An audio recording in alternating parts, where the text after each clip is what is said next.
বিৰোধী পক্ষইটো দল সংগঠনে বন্ধ দিব পাৰে। বিৰোধী পক্ষই যদি বন্ধ দিয়ে হাইকোৰ্টৰ অৰ্ডাৰ অৱমাননা হ'ব, তেতিয়া আমি ইলেকশ্যন কমিশ্যনক লিখিম যে তেওঁলোকৰ চিম্বল ফ্ৰিজ কৰিব লাগে। ক্লিয়াৰ কথা।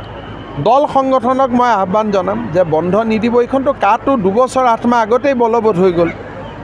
IMDT আইন কেনেকৈ বাতিল হৈছিল সুপ্ৰিম কোৰ্টত। যদি কা বিৰোধী লোকসকলৰ যুক্তি সবল, তেতিয়াহ'লে ন্যায়ালয়ে ন্যায় দিব। আমি অসমখনত হুলস্থুল কৰি অসমখন কিয় বেয়া কৰোঁ? ফলে ফুলে জাতিষ্কাৰ হোৱা এখন ৰাজ্য, 30,000 কোটি টকাৰ বিনিয়োগ 13 তাৰিখে হ'ব। যোৱাকালি প্ৰধানমন্ত্ৰী ডাঙৰীয়াই 18,000 কোটি টকা, এমাহ আগতে 16,000 কোটি টকা, মই 23,000 কোটি টকা, 90,000 কোটি টকাৰ কাম মাত্ৰ 40 দিনত হৈ আছে। গতিকে এইখন নিজৰ ঘৰখনত কোনোবা নিজেই জুই লগাব বিচাৰিব নেকি? এইখনতো এইবিলাকতো মই কৰা নাই। এতিয়া নিকাচি বৰমা ৰাস্তা হ'ব, মই খোজকাঢ়িম নেকি?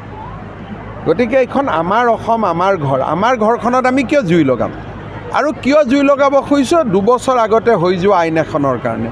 তাৰতো কোনো যুক্তিযুক্ততা নাই। বিৰোধী পক্ষইটো দল সংগঠনে বন্ধ দিব পাৰে। বিৰোধী পক্ষই যদি বন্ধ দিয়ে হাইকোৰ্টৰ অৰ্ডাৰ অৱমাননা হ'ব, তেতিয়া আমি ইলেকশ্যন কমিশ্যনক লিখিম যে তেওঁলোকৰ চিম্বল ফ্ৰিজ কৰিব লাগে। ক্লিয়াৰ কথা। দল সংগঠনক মই আহ্বান জনাম যে বন্ধ নিদিব। এইখনতো কাটো 2 বছৰ 8 মাহ আগতেই বলবৎ হৈ গ'ল। IMDT আইন কেনেকৈ বাতিল হৈছিল সুপ্ৰিম কোৰ্টত।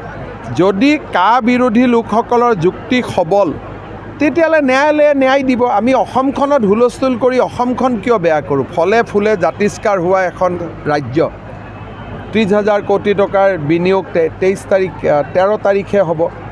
যোৱাকালি প্ৰধানমন্ত্ৰী ডাঙৰীয়াই 18,000 কোটি টকা, এমাহ আগতে 16,000 কোটি টকা, মই 23,000 কোটি টকা, 90,000 কোটি টকাৰ কাম মাত্ৰ 40 দিনত হৈ আছে।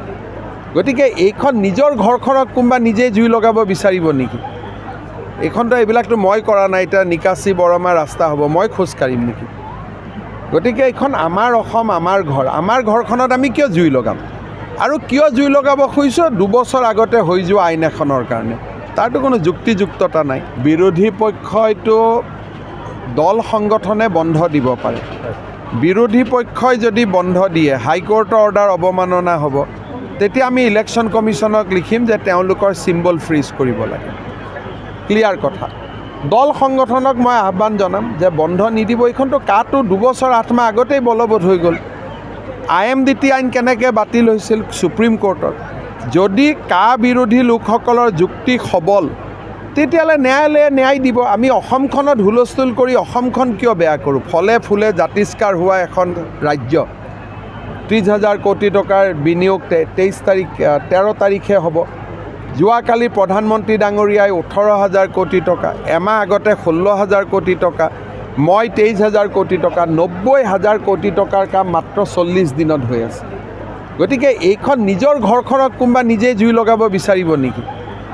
এইখনতো এইবিলাকতো মই কৰা নাই। এতিয়া নিকাচি বৰমা ৰাস্তা হ'ব, মই খোজকাঢ়িম নেকি? গতিকে এইখন আমাৰ অসম, আমাৰ ঘৰ। আমাৰ ঘৰখনত আমি কিয় জুই লগাম? আৰু কিয় জুই লগাব খুজিছোঁ? 2 বছৰ আগতে হৈ যোৱা আইন এখনৰ কাৰণে। তাৰতো কোনো যুক্তিযুক্ততা নাই।